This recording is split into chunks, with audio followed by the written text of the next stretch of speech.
Magandang umaga, kabanalig! Diyan lang kayo. Isasama na rin ho dyan yung pagtatanong ho. Kung tama ba, accurate ba ang nakuha natin informasyon sa panahon? Si Arthur, oh. Kaya sana eh. Sa magbayalan man, 4 lang. Kulang 4 pa, 4. May kulang ba? 4 na.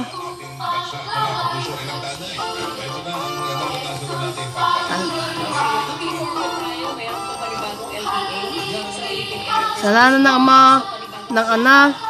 Hindi ka mo. Hero, ang pag-asa. Walang pag-asa yan. Pag-asa yan. Ado yan, Mami! Adon!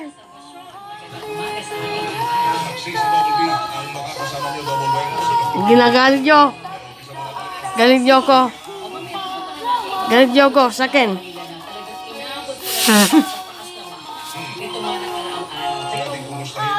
Hello, kabanami. Hello, Norman Digia. Sa nasubilang bahay sa Barangay Tumana, Marikina City, hindi pa rin po natatagpuan.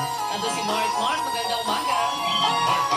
Magbabalik ang KNC Show sa Bedas. Bakit di ba sila sali?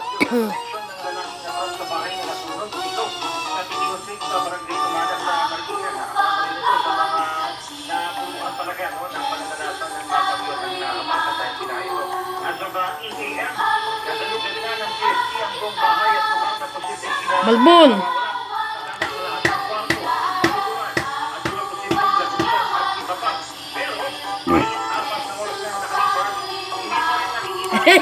Partner ko to eh.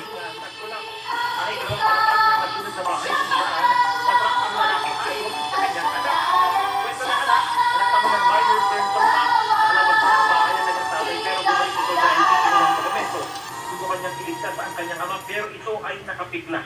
Kung nakalaman lang ang inabot ng unit at pabalik na ako lang ng 355 ng pagkakaroon. So, dahil isang bumusa natigil man sa mga operasyon, pero sa mga ano, ay tumila na yung plan. Kaya naman, tuloy-tuloy ulit itong PSP sa paghahanap na nawawalang lalaki. Bali, ilang oras na tayo? Ilang oras na hinahanap yung apat na? Mahigit 4 na oras na. Sulok na sila pa sa lulo. Yung bang nagkulat sa parte ng bahay ay naiangat na Mark? Nasilip ba na ba yung ilalim nun? Nasilip na yung ilalim, pero Wala din doon. Okay. Ginaya sana eh. Sa magpakailanman. Si ano eh. Si Alan Kay. Saka si Aegis. Alam mo si Aegis sa magpakailanman? Si Aegis oh. Sa magpakailanman.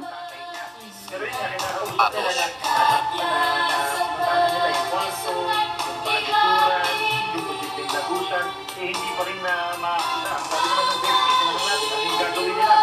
Dahil pagit 4 na oras na, pagkatapos hindi pa rin nila nakikita. Sabi na sa atin, nakakapanan daw nila yung kanilang trabaho. At meron nang dumating dito yung Marikina Police. Also, Ginagalit. nag-imbestiga at nagtatanong dito kung saan pwede makita yung lalaking nawawala. At ang sabi ko, ay matagpuan na. Ilang taon si tatay? Ato. 4 lang. Hindi 3. 4 lang. Sa gusto sunog at hindi lang sa matagpuan for a while at sana nagpadali ba kung si Sandra na malapit lang. No? Sa tunay ka na ganun yung nangyari. Oo, kasi pagkakalapit itong mga bahay, patingnan yung mga katabi na bahay, tinitignan na rin ngayon kasi baka mamaya nakapiglas man siya sa kanyang anak. Aray. Nakahawakan sila, nakatakbo sa ibang lugar. Yan ang tinitignan Dapat. ngayon. Dala. Dala. Itong bahay nila na Dala. pati yung Mama. Mama. Dati Anjo. Sandali lang. Malintik ka sa akin. Teka, Teka ata. Malintik ka sa akin. tapos bumalik tayo, meron na iwan na dokumento sabi ng anak niya. Ang po siya may paalala sa Jenny, Super Radio, DZWB, dapat totoo. Salamat, Mark Makalala. Alas 8:11 na ho ng umaga.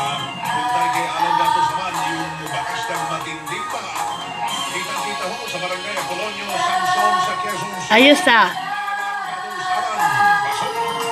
Kitang-kita pa rin yung bakas ng epekto ng naranasang magiging pagkuhaan sa Parkway Village sa barangay Apolonio. Barangay Samson sa Quezon City. Ang ilan kasing mga sasakyan halos magkapatong baril matapos na anuhin at isang pa sa ibang sasakyan. Ang ibang mga sasakyan na naglilis na baril hanggang sa mga oras na ito.